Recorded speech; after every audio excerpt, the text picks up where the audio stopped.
Wanted to share my battery bank finished product for my RV.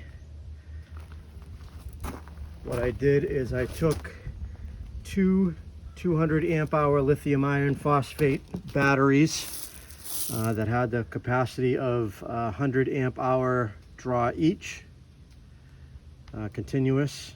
Basically the battery management system and the cabling and the lugs, or bus bars, sorry, not lugs, were all rated at 100 amp basically. So what I did is I took the cells out of the two batteries. So basically there's this 1, 2, 3, 4, 5, 6, 7, 8. Each one of these is 100 amp hours. So we've got 1, 2, 3, 400 amp hours. This was one battery. This is another battery. I'll throw a picture right up here to what the batteries were when I started. How this whole project started is I bought one battery. I tried to run my air conditioner on it, not realizing that it had a max draining capacity of 100 amp hours, and I was running 120, which it did and handled for about 30 minutes, but it ended up melting the board on the BMS. The company was nice enough to, I called them basically to buy a new BMS, but they basically gave me a free replacement and sent me a new battery and allowed me to keep my old battery. So I said to myself, well, I've now got 200 amp hours there, and then I have the new battery, but the new battery was only capable of 100 amp hours, continuous draw, 400 amp total amp hours, and the old battery without a BMS at this point, you know, was basically open. So what I ended up doing is I bought a single 200 amp 4S for 4 cells. These are parallel cells, basically all connected together. So they're 3.4 volts each cell for a combined of 13.4 or whatever it is, 13.6. I can continuously charge this at 100 amps, or I can discharge at 200 amps. Now my AC unit, which with 400 amp hours, I'm only able to run 5 or 6 hours or so based on my testing. But it is nice to have that capability, even if it's just for an hour or two. I also want to be able to run my refrigerator when I'm on the road. I want to be able to shut the propane off, and then I can run that on electric. That's like a good 30-40 amp draw. So I didn't want to be limited by the amount of power that I pull out of here. So what I ended up doing is the bus bars were these thin copper bars here, and there was just one. If you look now, there's actually two. I've got 2 bus bars. So what I did is I doubled up. These were all 100 amp rated, so I took all of the bus bars out of the 2 batteries, put it together, doubling them up, so basically creating double the thickness to the 200 amp hour capacity that I needed.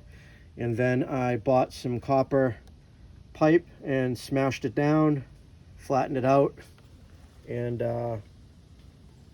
drilled some holes and made my own other copper bus bars.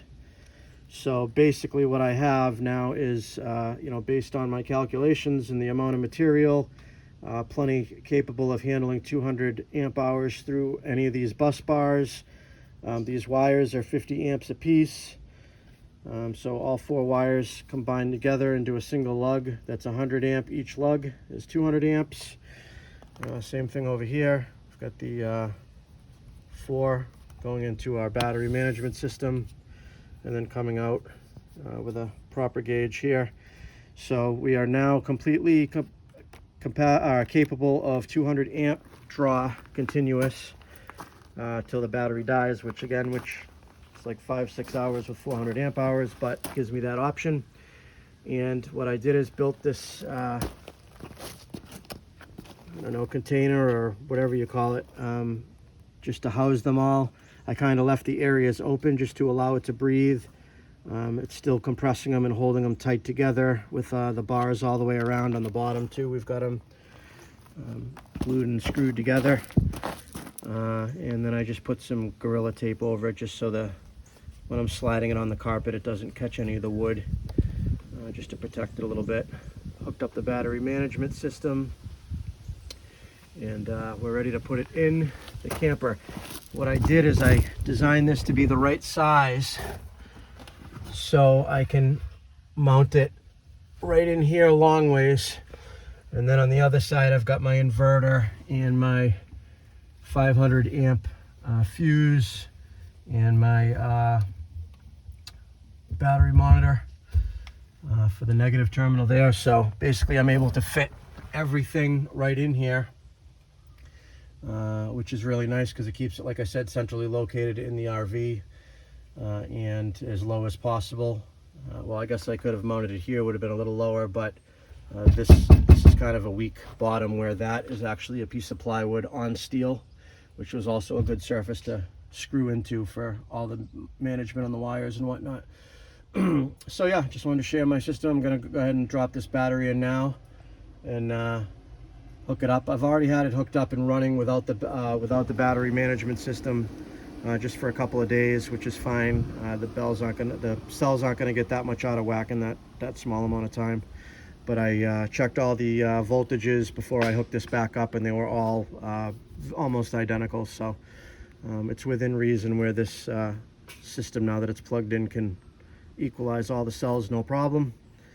And I did connect each bank of cells together and let them sit.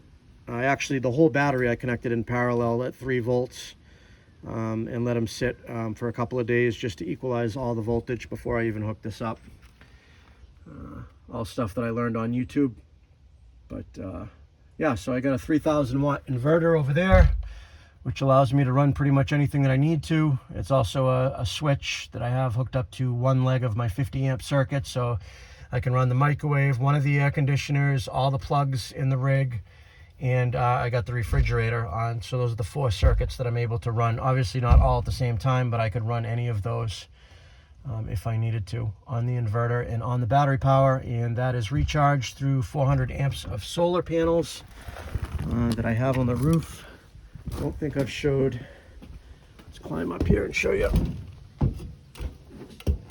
my layout.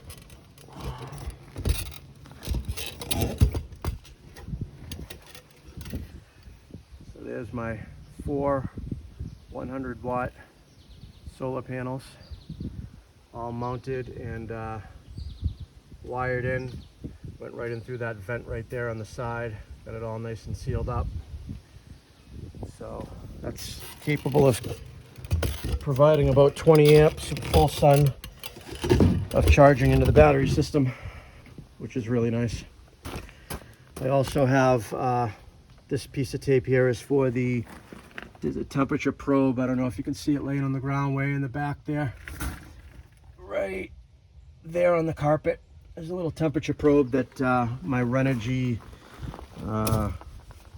MPPT controller is going to read the voltages, or not the voltage, the temperature of the cells, just so I don't end up getting too hot or too cold and charging it that way. This also has temperature protection as well. So, all right, just want to share my my RV power setup. There's a lot of, pretty much everything I just learned was through YouTube and other channels, and the way they've been setting things up, and did my research and came up with this. Thought it came out pretty good for the money I have. I think I have about $1,100 into this 400 amp hour battery pack setup. So, all right guys, thanks for watching.